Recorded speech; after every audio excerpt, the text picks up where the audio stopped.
We are a little bit slow, but slow and steady wins the race.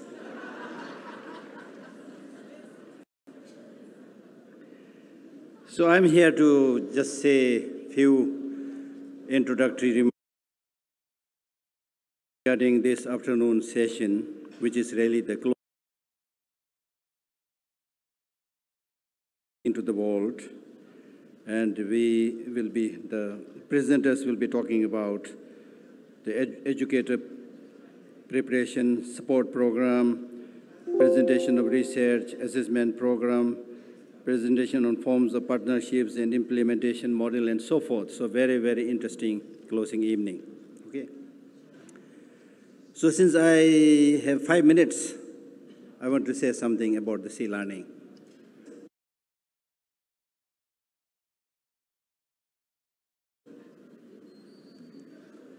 If we look a little bit, we'll find that we are all same in wanting happiness, not wanting suffering. Same. I always tell people and ask the question, what is the first thing that the children do when they are born, right after the birth? What is the thing that the child does after the birth? The first thing that the child does is crying. By crying, the child is not asking for a lengthy discourse on any religion. The child is asking for C-learning, probably.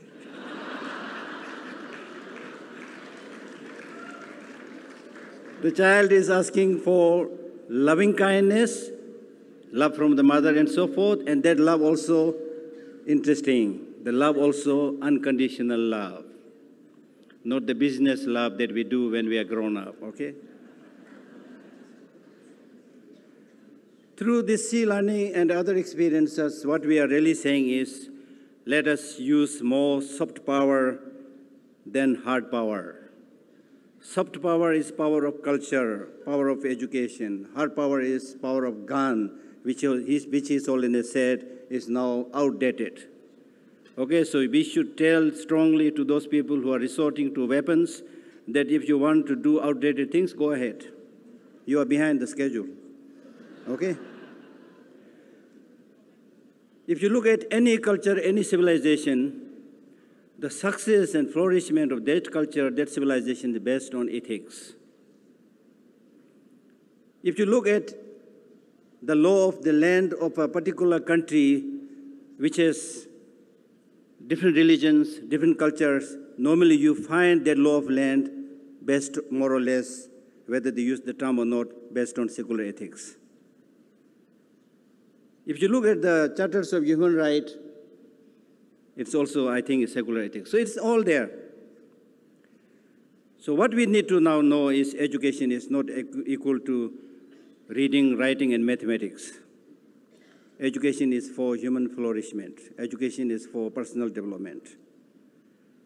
And that personal flourishment and growth comes through ethics. Ethics rooted in compassion and discernment, which we have been talking about. Now, in developing true compassion, discernment, and wisdom is so important. I give you a few examples. If you develop a little bit of wisdom, a little bit of discernment, you will come to understand there is no need to kill people, people will die. Anyway, there's no need to bring more suffering, people are suffering already. And then we need to know, with discernment, we'll know much of the suffering that we are experiencing today is unfortunately man-made. His Holiness touched global warming, which is a case of swimming or sinking together.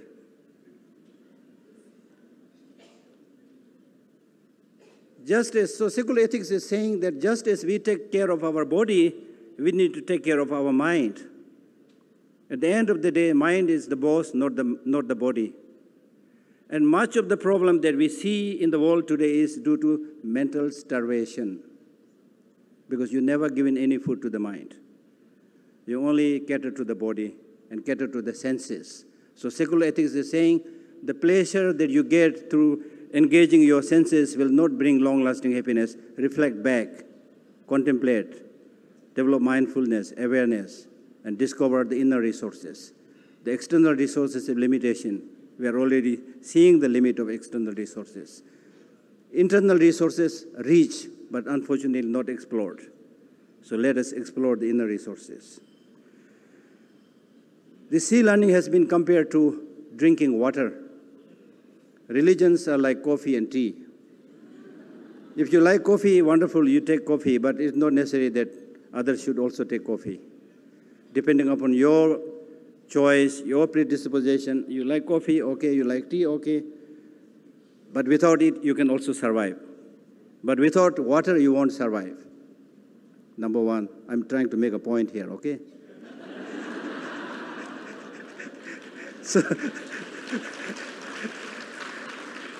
So secular, please drink the water of secular ethics. And at the same time, remember that even the coffee and the tea that you are drinking, the highest percentage is made of water.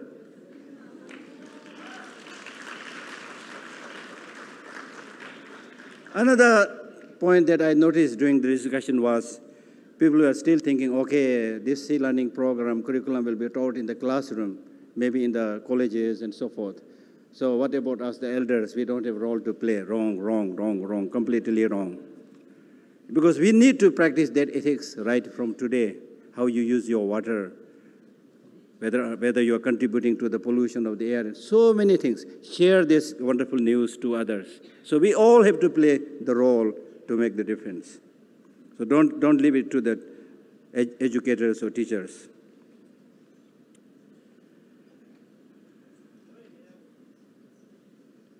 Another very important thing that we need to notice by studying this secular ethics is, let us try to understand the nature and live like the nature. If you look at the nature, if there is a flood, it will not make discrimination, who is your enemy, who is your friend. It will shake everybody. If there's a famine, we'll all suffer from it. There's no discrimination. The discriminations are made by stupid human mind based on ignorance.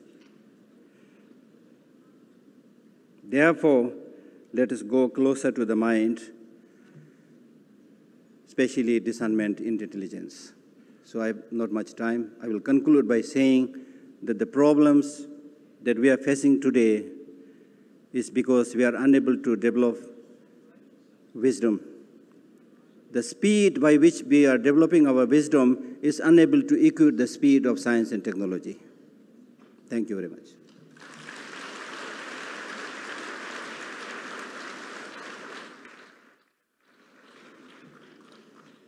Thank you so much, Geshe Lakhdor, for those inspiring words. And just a few more announcements before I invite my colleagues up onto the stage. The questions that I mentioned that you can write that will be handled in the concluding expert panel, there's actually a bowl at the water station at the end of this aisle, right there. So that's the place where you can put your questions. So if you write your questions, and then if you could have them there, prior to the concluding panel, we will collect them and use them for that. So thank you so much. Another announcement is that it has been noted that someone accidentally took another person's bag, the blue launch bag, and so there's a fine lady here who is missing her purse and her keys. So if you could check your bag, please, and make sure that it is your own bag and you don't have someone else's purse and keys in it, that you didn't accidentally take someone else's bag. That would be greatly appreciated. If you do find that you accidentally took the wrong bag, if you could give it to my colleague, Carol Beck. Carol, could you stand up, please? Please come to the front and give it to Carol, and then we'll get it back to its rightful owner. And lastly, because of our slight delay in starting, we will go about 15-20 minutes later and end around 3:15, 3:20. So thank you for your patience. Immediately following that, at 3:30, we have a special meeting for the members of our International Program Committee, and that will be here in this room. So could the members of the International Program Committee and others who have been invited to that planning meeting remain in this room. But for the others, if you're not in that meeting, if you could please clear the room for us, that would be wonderful. So now I'd like to invite my colleagues, Ms. Christian Tenari and Ms. Lindy Sedevin-Demi, to come and present on the educator preparation and support. Thank you. Will I ask for it? Sure. Hello, everyone. We're ready for the PowerPoint for our presentation. Do we have a clicker? Hi, I'm Lindy Sedevin-Demi, the project coordinator for C-Learning, and this is Krista Tenari, and we're here to talk just for a short while about educator preparation and support, what we currently have and what we have planned. Okay, so as you are familiar, we have an educator online platform and other resources and materials. So we just wanted to make sure it's super clear in everyone's mind exactly what resources you now have at your fingertips and that will be accessible to you online as well. So this is our very brief presentation after you will know exactly what we have available to you. So our vision for our educator preparation program is that every single educator will be provided with the C-Learning tools that they need to help their students thrive. And by thrive and flourish, we mean happiness, well-being, all of those things that we've been discussing together. So we will go over three things: educational resources that are available, a few of our answers to what we anticipate would be your frequently asked questions, and then a few tips on getting started. So, C101, hopefully you were with us this morning and you saw the presentation of our online educator platform. Our orientation course there, which of course is free to you, you just need to register, is called C101. And I remember Tyra Lynn mentioning this morning that it will include a My Plan document that you will work on throughout your engagement with the platform, so that at the end of the program, you will be able to have that document and use that for your purposes. We also have curriculum available for students. You all have the early elementary version in your bag. You will be able to access online the middle school version and the late elementary version as well. And this is available for ages 5 to 14 years. Lastly, we have the C-Learning Companion, and that is also in your bag.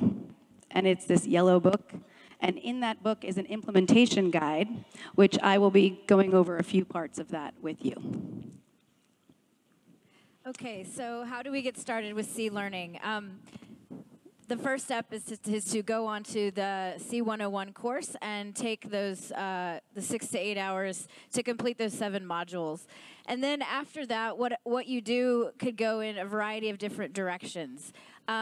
What teachers have done in the past is just jump right in. And you can see here in some of these images, we have some photos from 2 Atlanta, Georgia schools and 1 from Jordan. And these are just different classrooms where teachers decided to jump into the curriculum in the way that they thought fit their context the best. You also could spend time reading the framework and the companion book if you wanted to do that. There's a variety of ways that you could jump in after you take the online course.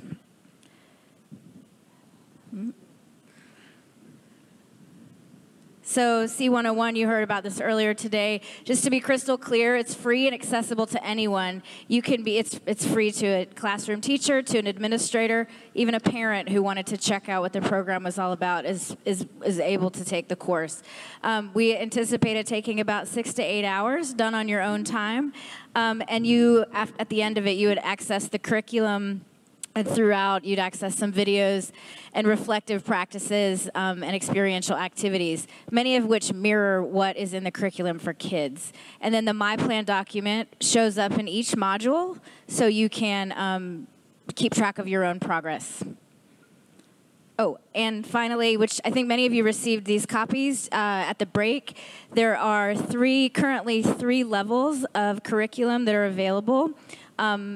early elementary, late elementary, and middle school, and we have in development the high school curriculum, which should be ready for trials this fall. Each of these levels that are now available contain about 40 learning experiences, which each of which takes between 20 and 40 minutes to complete. And teachers sometimes break them up over different periods in their classrooms, just whatever works best for them. Okay, so I think we told you those things twice now. Did everyone get it? All right, hopefully you have gotten that and know where to find your curriculum and your materials.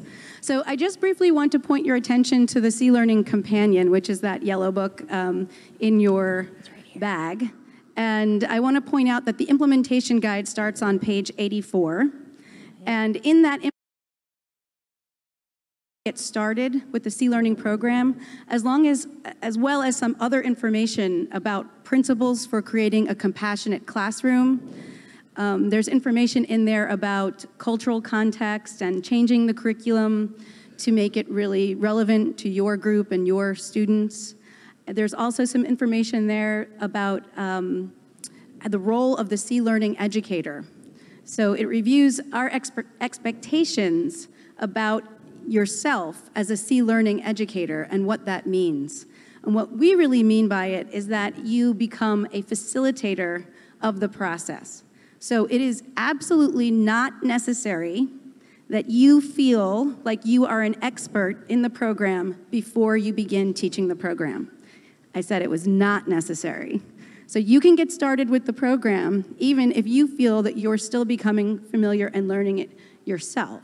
Now this might sound a little unusual. Can I add something to that? I'm sorry? Can I add something to that? Yes, add something to it, Lindy. And all of the teachers whose work we've shown to you and who we've received feedback from are not experts in the curriculum. We're all still learning how to teach this material.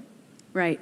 And I think that's maybe a little bit different from some other programs, or maybe even a little bit different in terms of your understanding of best practices or something like that. But it's really important to us that people begin using the curriculum and then give us feedback and also reflect yourself on how it's working. And that's one of the ways that we actually improve it together and can create something that really will be meeting everyone's needs. So we encourage you to not hesitate about that and to, of course, take the online program that we have, and also there will be some additional workshops, but don't hesitate to get started and to share with your students that you are on a learning journey together and that you might have questions and you might not know some of the answers, and questioning is a big part of our C-learning process. And it is a wonderful thing, actually, to question together with your students and investigate together with them some of the things that you might not know.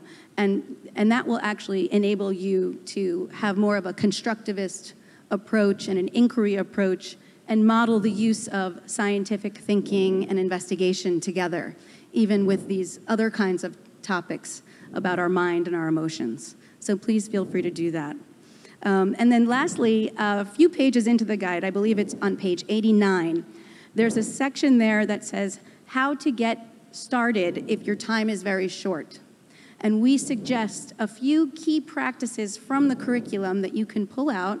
Some of them are reflection exercises or mindfulness exercises, a gratitude practice, compassion practice.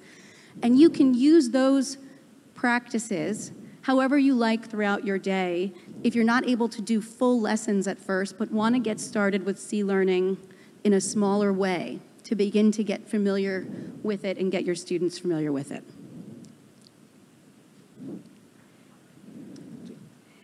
So a big question that we often get about C-Learning is, can this program stand alone, or can it complement another program?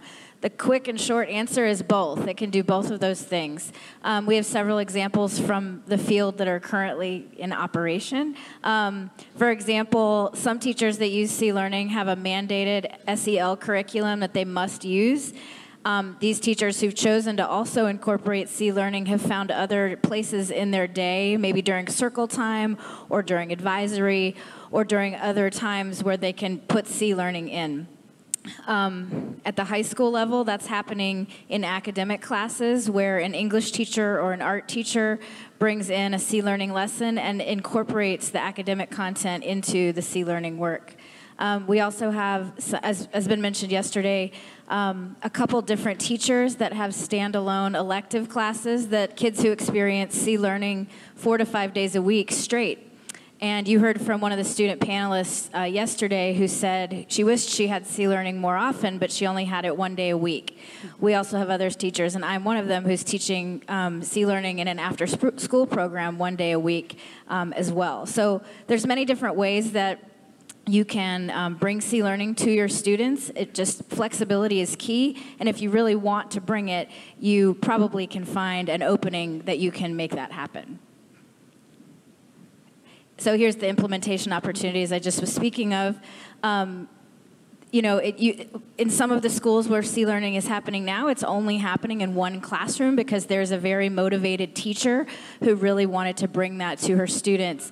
In other schools, it's a smattering of 1 or 2 teachers, and there are some schools you heard from the kids yesterday that entire schools are operating with C-learning. And then there's other variety of options that I mentioned earlier, after-school programs, advisory, or homeroom. Okay, so one thing many of you have asked members of our team about is how to make a case for C-learning with your principals, administrators, parents, other stakeholders in your community. You are very excited about it. You would like them to get very excited about it, but you know that you need some additional information to share with them to make that happen.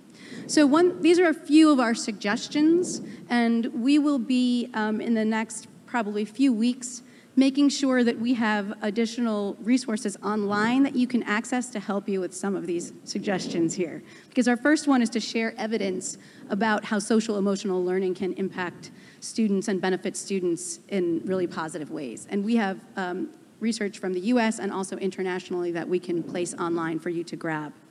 Connect to ongoing initiatives.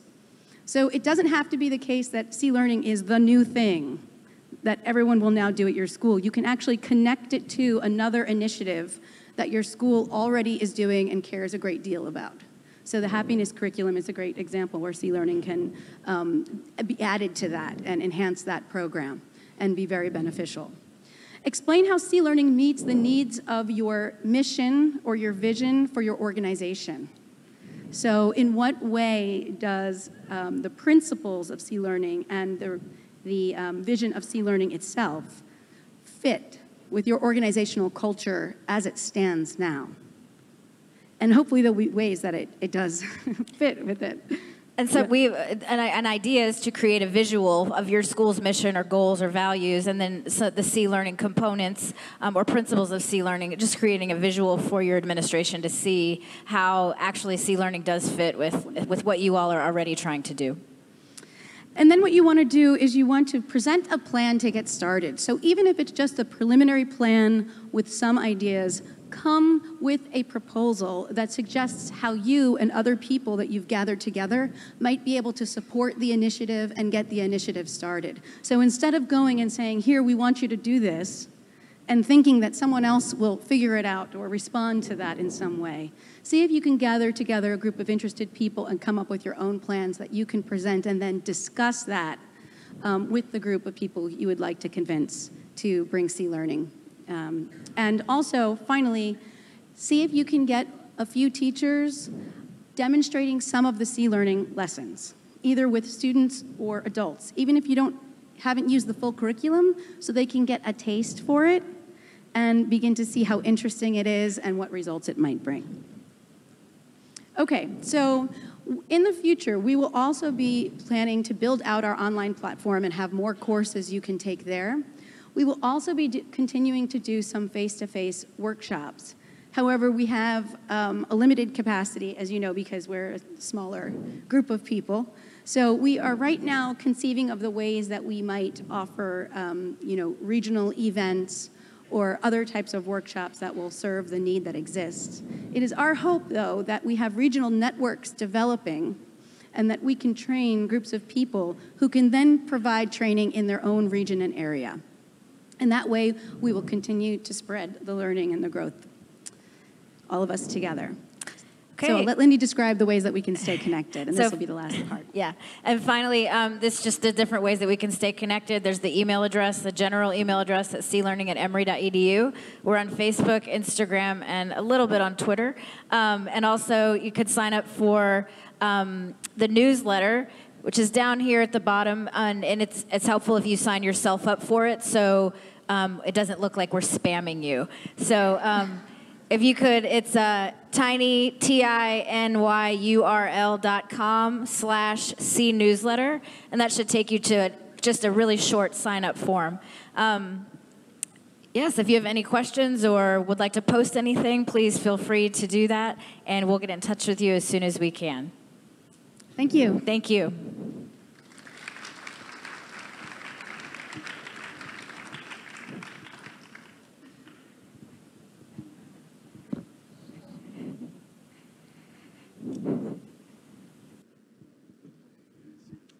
Hello.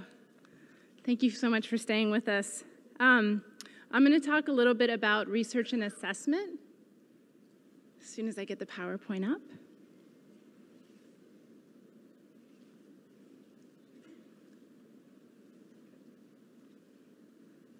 And I don't have the clickers. And could one of you lovely, do you have the clicker? Ah, okay, thank you. Yes. Okay, so research and assessment. So when we think about research and assessment, we really think about it in different domains. We have the implementation and evaluation component, which is critical.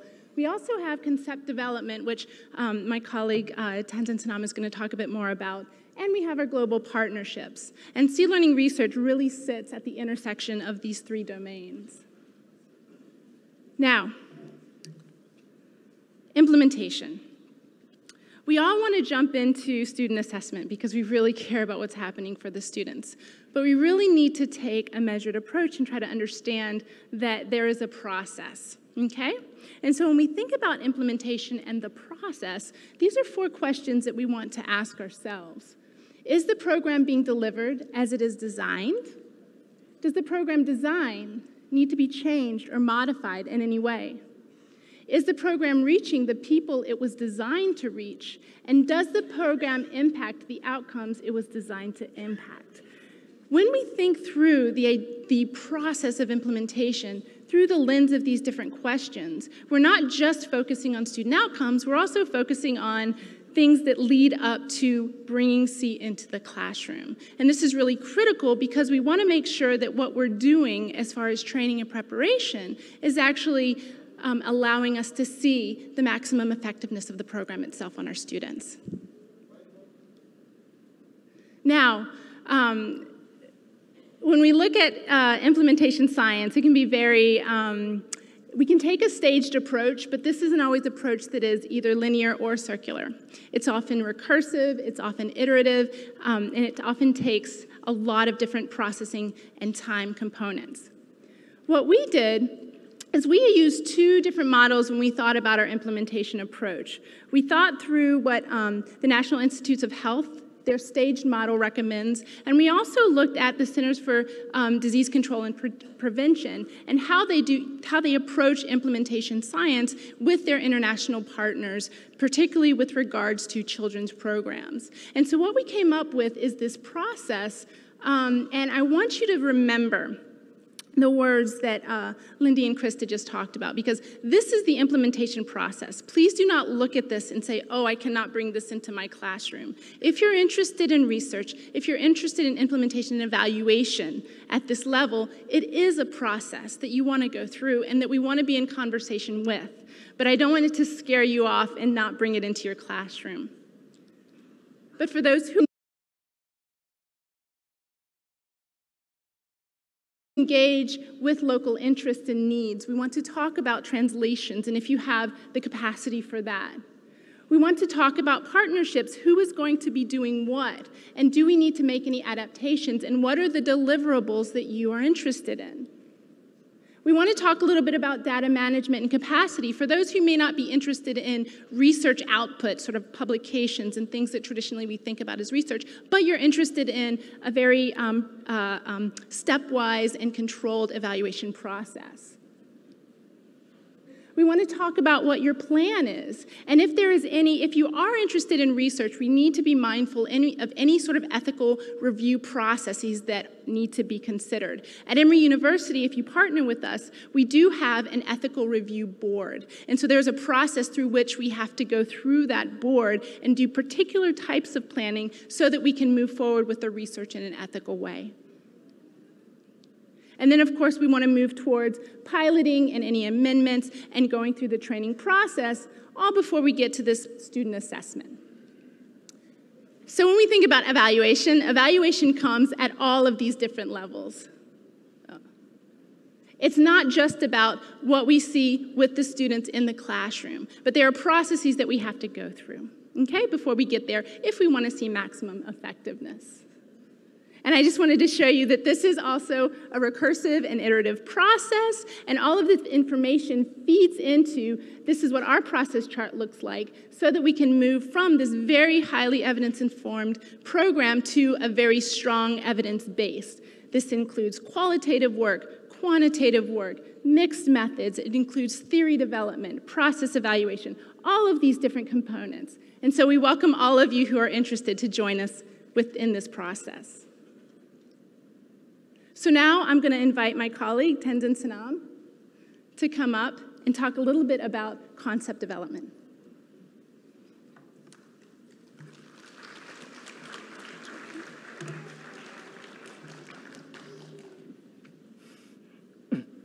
Thank you.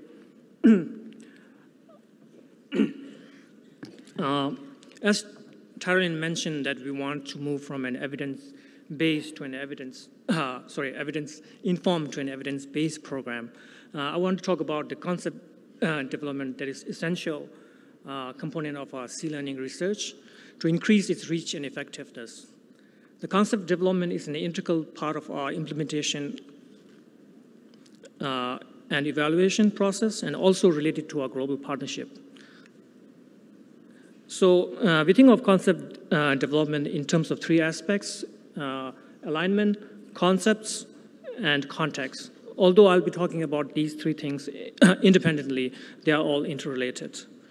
Since we just launched the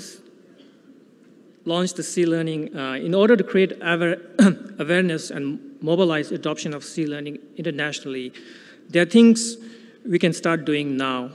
For that, we want to explore how C-learning framework, curriculum, and teacher preparation platforms aligns with the goals of various academic and institutions internationally. We call this the alignment. So for example, we have the United Nations 2030 Agenda for Sustainable Development that was adopted in 2015 by 193 countries, has this mission of creating a peace and prosperous world. The 17 Sustainable Development Goals adopted by UN members in achieving this agenda aligns closely with the goals of C-learning framework and curriculum. Concepts such as well-being, quality education, and responsible consumption and production in the UN Sustainable Development Goals have commonality with what we want to accomplish in the C-learning program. Yet another example is the International Baccalaureate program that has schools in over 126 countries and serves over 1 million students. The International Baccalaureate has this mission to develop active, compassionate, and lifelong learners, and have come up with what is called as the IB profile learners, IB learner profiles. Qualities embodied in these IB learner profiles includes characteristics such as open-minded, caring, principles, which are again the qualities that C-learning aspires to cultivate through our framework, curriculum, and the education preparation programs. And you also heard yesterday Dan Goleman speak about C-learning being the SEL 2.0. So the social emotional learning has a wide footprint around the world. Many of the C-learning concepts are based on the SEL framework, known widely as CASEL framework, and that includes development of core competencies such as self-awareness, social awareness, and relationship skills. Therefore, adopting C-learning in the existing SEL programs around the world should be consistent with the goals of the SEL programs, with these goals of these SEL programs. Another example that's quite relevant to the place we are having this global launch today, in Delhi, they have adopted this happiness curriculum. And yesterday, the Deputy Chief Minister of Delhi was really interested in adopting the C learning curriculum. So we are hoping to find ways to explore how C learning can complement with the happiness curriculum that the Delhi is implementing currently. So therefore, we hope to work on publications, participate in conferences and seminars to actively explore how we can bring C learning curricula and framework that aligns and complements with these various programs around the globe. Sorry, I forgot to click that. And the next is the concepts. As we bring C learning to international community, it is critical for us to understand how the concepts that are in C learning are understood across different cultures, languages, and communities. We do not experience world directly. Our experiences are always mediated through language, our social interaction, and our prior experiences. So from a research standpoint, although we do want to define and validate these concepts universally, but at the same time, we want to capture the complexity, plurality, and of how these concepts are understood. So compassion and systems thinking are the key components of the C learning program. So we want to understand how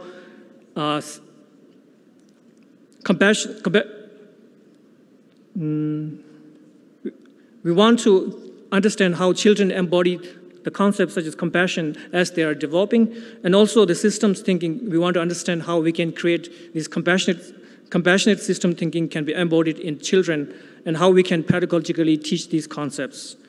Again, metaphors, analogies, stories, anecdotes are the ways in which people make sense of the world, and therefore we are interested in how these stories, metaphors will be used in understanding these concepts. And finally, we have, so these concepts that we want to explore needs to be explored within certain contexts. So the contexts that would be most relevant for the C learning are education programs, such as teacher education programs and curriculum and schools and parenting. So these are the three components, and they are all tied together, and that's how we are going forward with the concept development. And next, we have Dr. Brenton, who will talk about the global partnership. Thank you.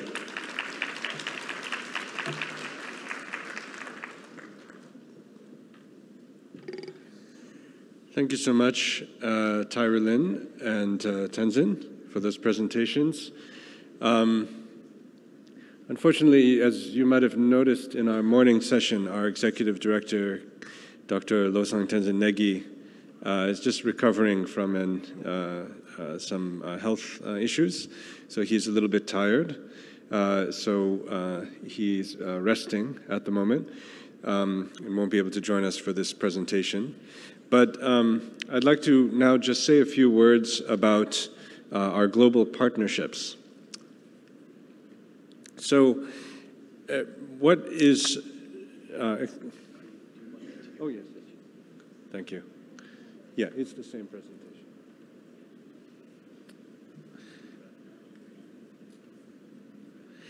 So as my colleagues were mentioning, one of the central aspects of C learning and the success of C learning are our global partnerships. One of the very unique things about this program is that unlike any other social emotional learning program that I'm aware of, this program was developed to be a global program from the very beginning. That was the request that came from His Holiness the Dalai Lama, was to create a program for worldwide implementation from the beginning. So most programs would be created within one country. Thank you. Most programs would be created within one country and piloted in that country, and then maybe after many, many years translated to another language and then piloted somewhere else, and so on and so forth. But from the beginning, this has been intended to be a global program and has involved international partners from the very beginning. But right now, for it to succeed, we need the help of you all, of more partners around the world who can take this forward. And also partnership in a genuine sense of partnership, not in the sense of, you asking us, what to do, and following our instructions, but us learning from each other and collaborating. That's the only way that this can work and this can grow. So about 6 months ago, we created the International Program Committee. And this program committee, even before the launch, even before we had announced C-Learning or spread the word, just from people coming to us, already has 23 members from 14 different countries. And Mr. Sondu Sampal is our international program coordinator who coordinates this committee. And the purpose of this committee is for us to all share ideas and to advise the C-Learning program on what are the local conditions, the cultural conditions. How is this program going to work in different languages, different cultures, different educational systems? And how can we learn from each other? And to share knowledge. So these members of this committee have been meeting about once a month through teleconference or video conference. Many of them are here with us today. They've been helping with the translation of the curriculum.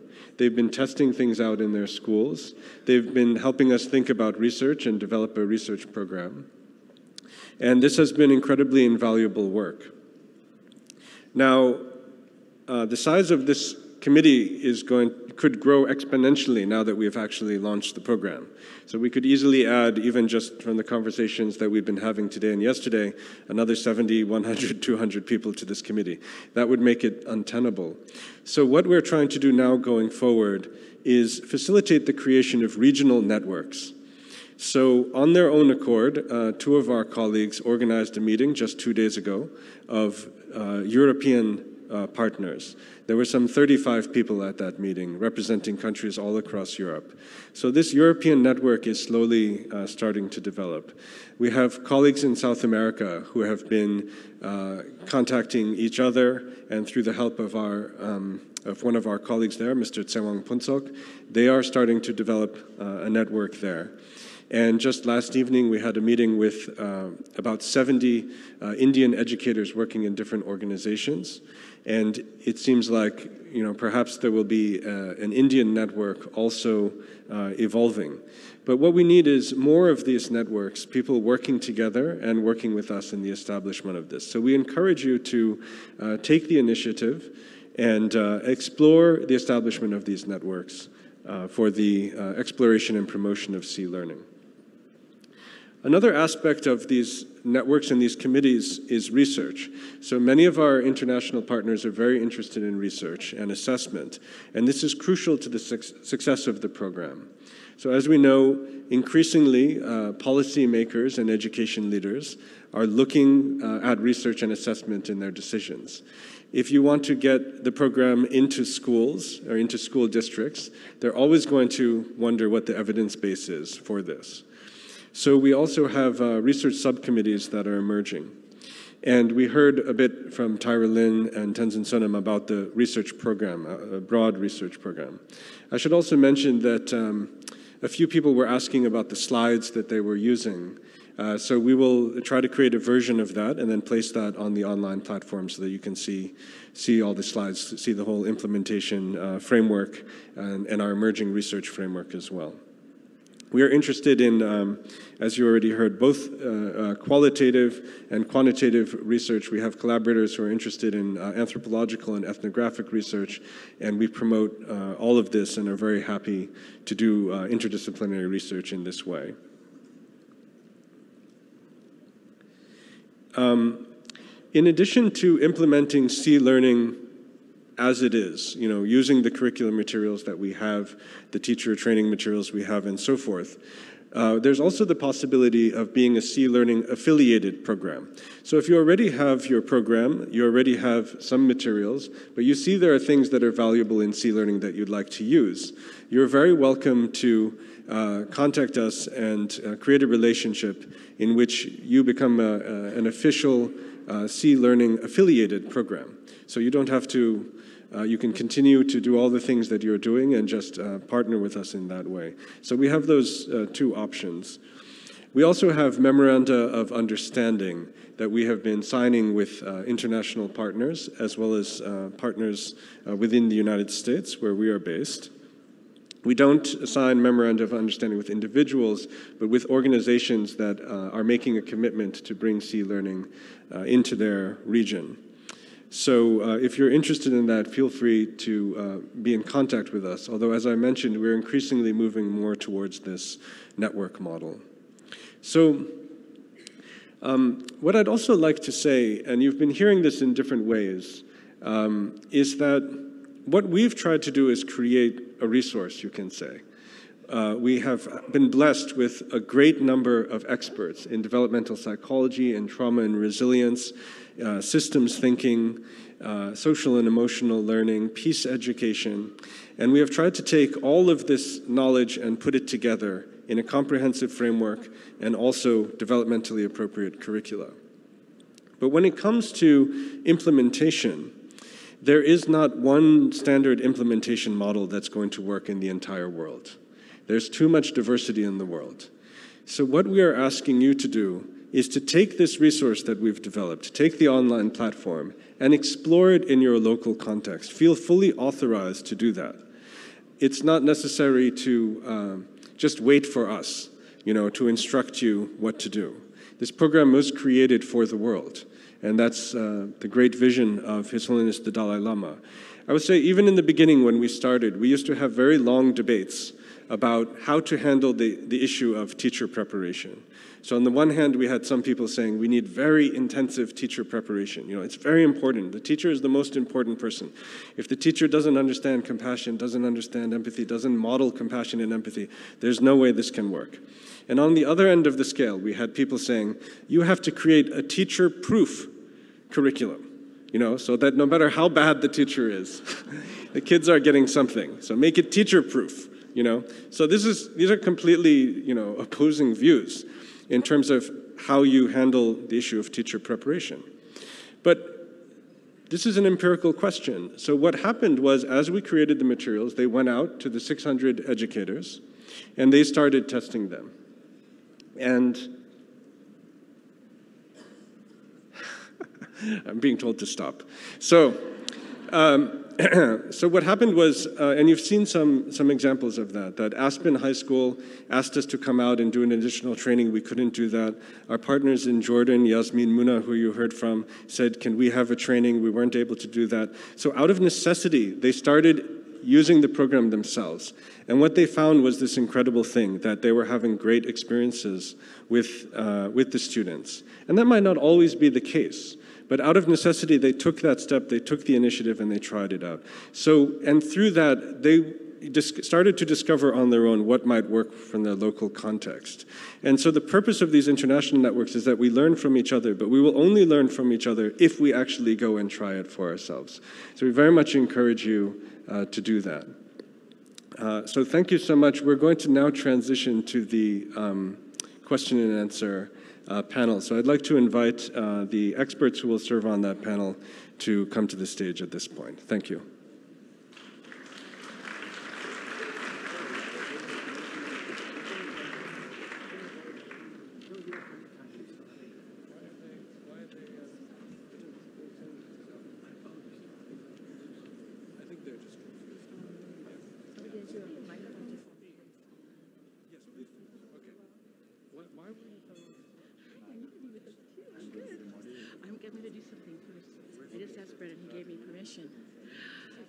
Good afternoon.